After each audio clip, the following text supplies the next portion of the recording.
Some highs and lows lately. How's the feeling in the squad? Yeah, pretty good. Having won, I think, 4 of our last 7, I think it is. The girls are, I wouldn't say riding high, but pretty, I guess, happy with how they're going in terms of the way that we sort of turned the corner at that halfway mark. Obviously, dropping our first 13 games, things, I won't say they were tense, but, people were stressed and trying to work out ways to, I guess, work our way through that.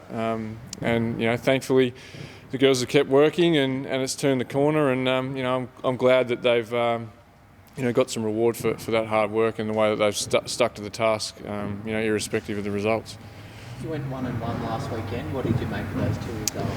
Yeah, the game in Geelong was probably one of the better wins that I've been involved in at this level in my time involved with the club. So that was really pleasing. I think Geelong is a really great venue to play at. It's an old NBL venue, so the atmosphere is really good and can be a bit tense, particularly at the end of the game. So for our girls to, some of them playing there for the first time and being young players and not being in that situation very often, for them to hold on in a close game, was a really big step forward for us. So really pleased with that, and the girls are pretty excited about that. And we came up with some big plays down the stretch, which was really pleasing. And I think going into Sunday, we knew that was going to be tough. I think Bendigo are probably by far the best team in the competition. I think their best is probably 20 points better than anyone else in the league.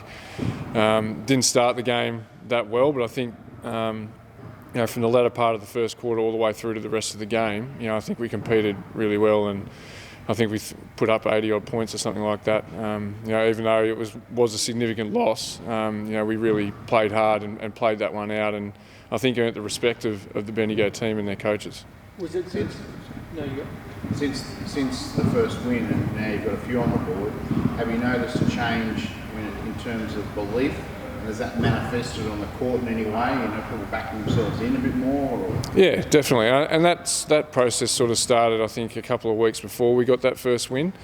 We had a few conversations about the way that we wanted to carry ourselves, and I guess kept building on the team culture and the way that we wanted to approach the game.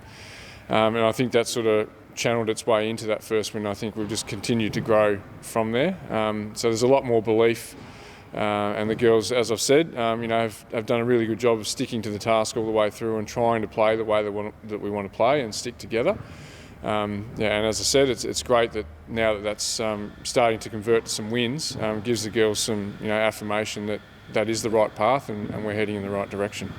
With the Bendigo game, you mentioned how good they are. Was that, I guess, a good learning lesson for your girls to sort of show what it takes to be the best team in the competition? Yeah, definitely. As I said, we didn't start the game that well, but that's what you have to do against the good teams. If you don't put 4 quarters together, they'll put you to the sword, and they did that to us in the first 6 or 7 minutes of that game. We recovered and I think got back to within maybe 13 or 14 points at some stage in the second half, but they were just too many guns and too much experience in terms of WNBL quality for us to compete. So yeah, definitely a learning experience, and I think for the girls to then continue on with that game and put up 80 points against the best team in the competition, not only did we learn but walked away, while we were disappointed that we lost, walked away thinking, I guess what we set ourselves is when teams beat us, we want them to come away knowing that they've played a game and come out with some bruises, and Bendigo definitely felt that, I think, at the end of the game. So despite the loss, still a bit of a feather in the cap, I think. There's a bit of discussion about some of the road trips in NBL 1 and just how arduous they are. Is that something you'd like to see looked at in the off-season?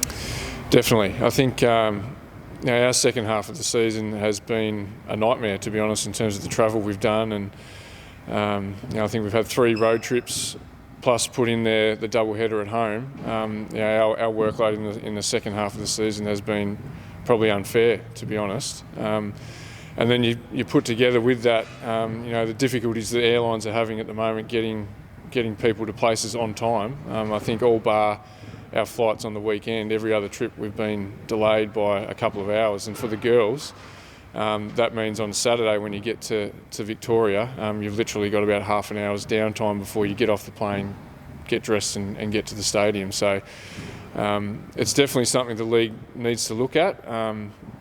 What the answer is, I don't know. But I guess the trouble for us as a Tasmanian team playing in a largely Victorian competition is I'm not sure there's a great deal of care factor for that. But yeah, it has definitely been a challenge for us, and we've got a few tired and injured bodies walking around because of that. So hopefully something can be done about that in the future, both from the league's perspective and the club's perspective in terms of how we manage those trips. It must be incredibly draining for the girls who then have to go back to work or study.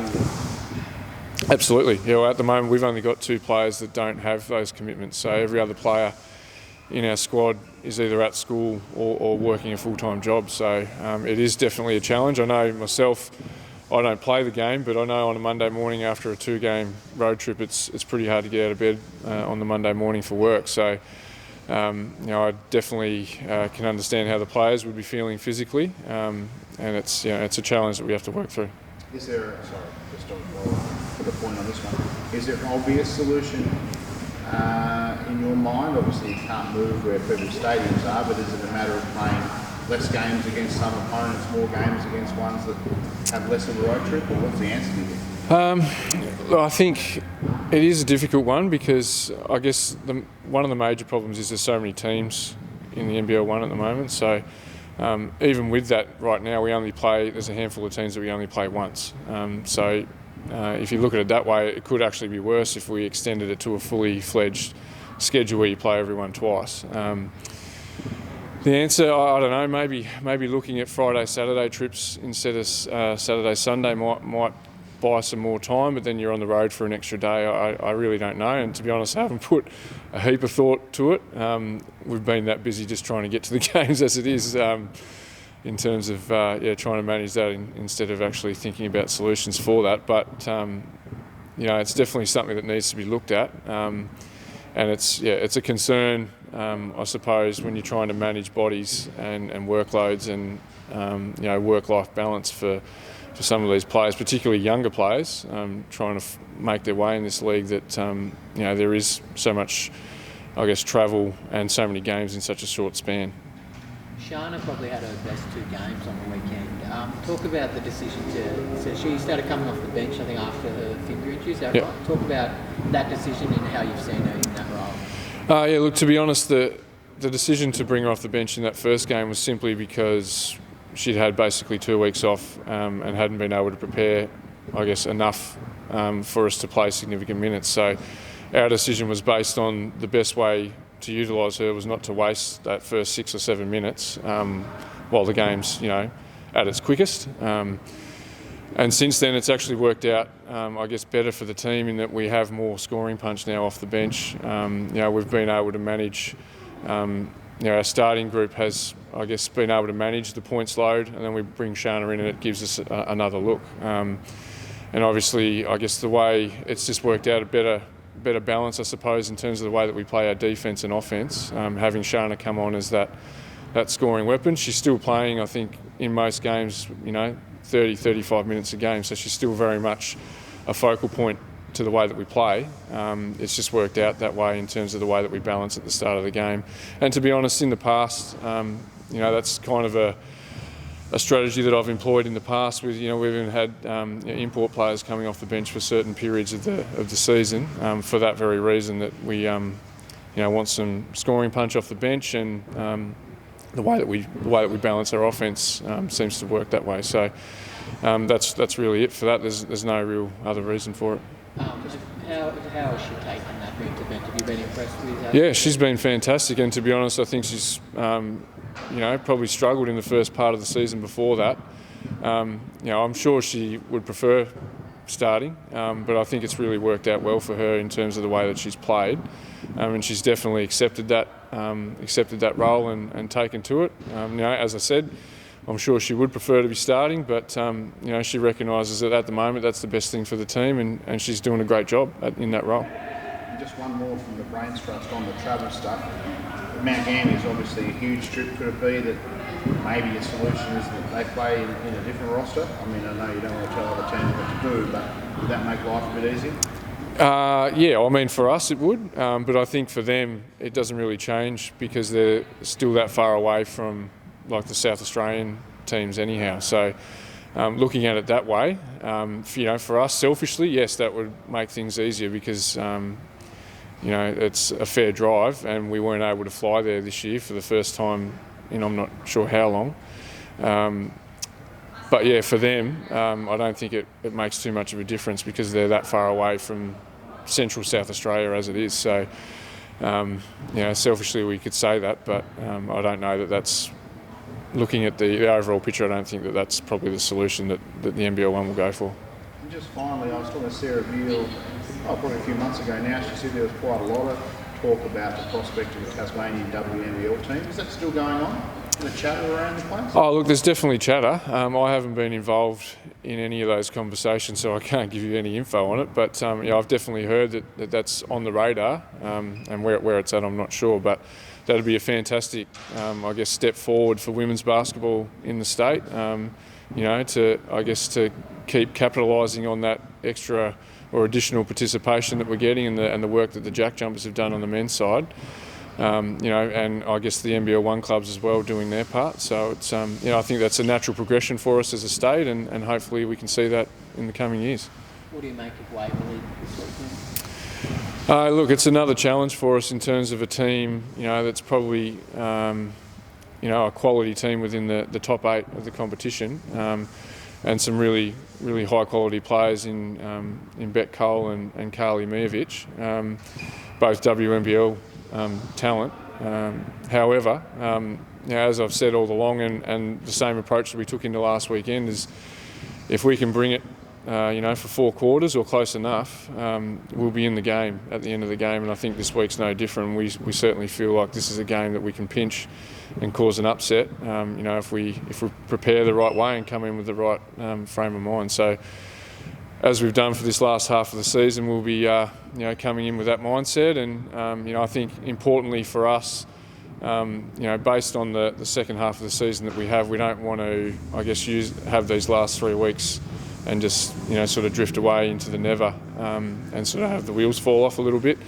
We want to make sure that we capitalise on the strong work that we've done, and finish the season running on top of the ground, and use these 3 weeks to show our home fans and our sponsors and the club the progression that we've made, and hopefully pinch a couple of these games. You've mentioned the last month you have won 4 of your last 7.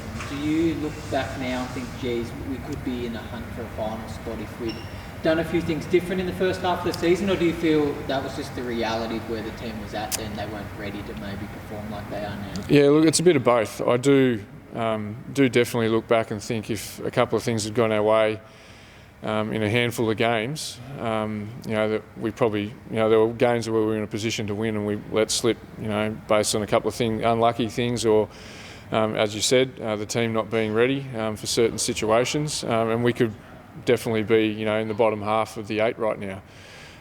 But the reality is that's where we're at. Operating for most of the first half of the season without Paige, so just with one import, and putting a lot of pressure on our young guards to get the ball up and down the floor, who probably weren't ready for it at that stage. So made it hard to get through that. But even with that, we were still in positions where we could have still won. So it's a double-edged sword, I suppose. Definitely sit back and think, what could have been at certain stages if a couple of things had gone our way, or if we had been able to land that third sort of WNBL quality player. But unfortunately, that hasn't occurred, and it is the reality of where we were and where we're at now. So I guess we just have to learn from that and keep moving forward. And as I said, use these 3 weeks to keep building and use it as a platform to go into next year.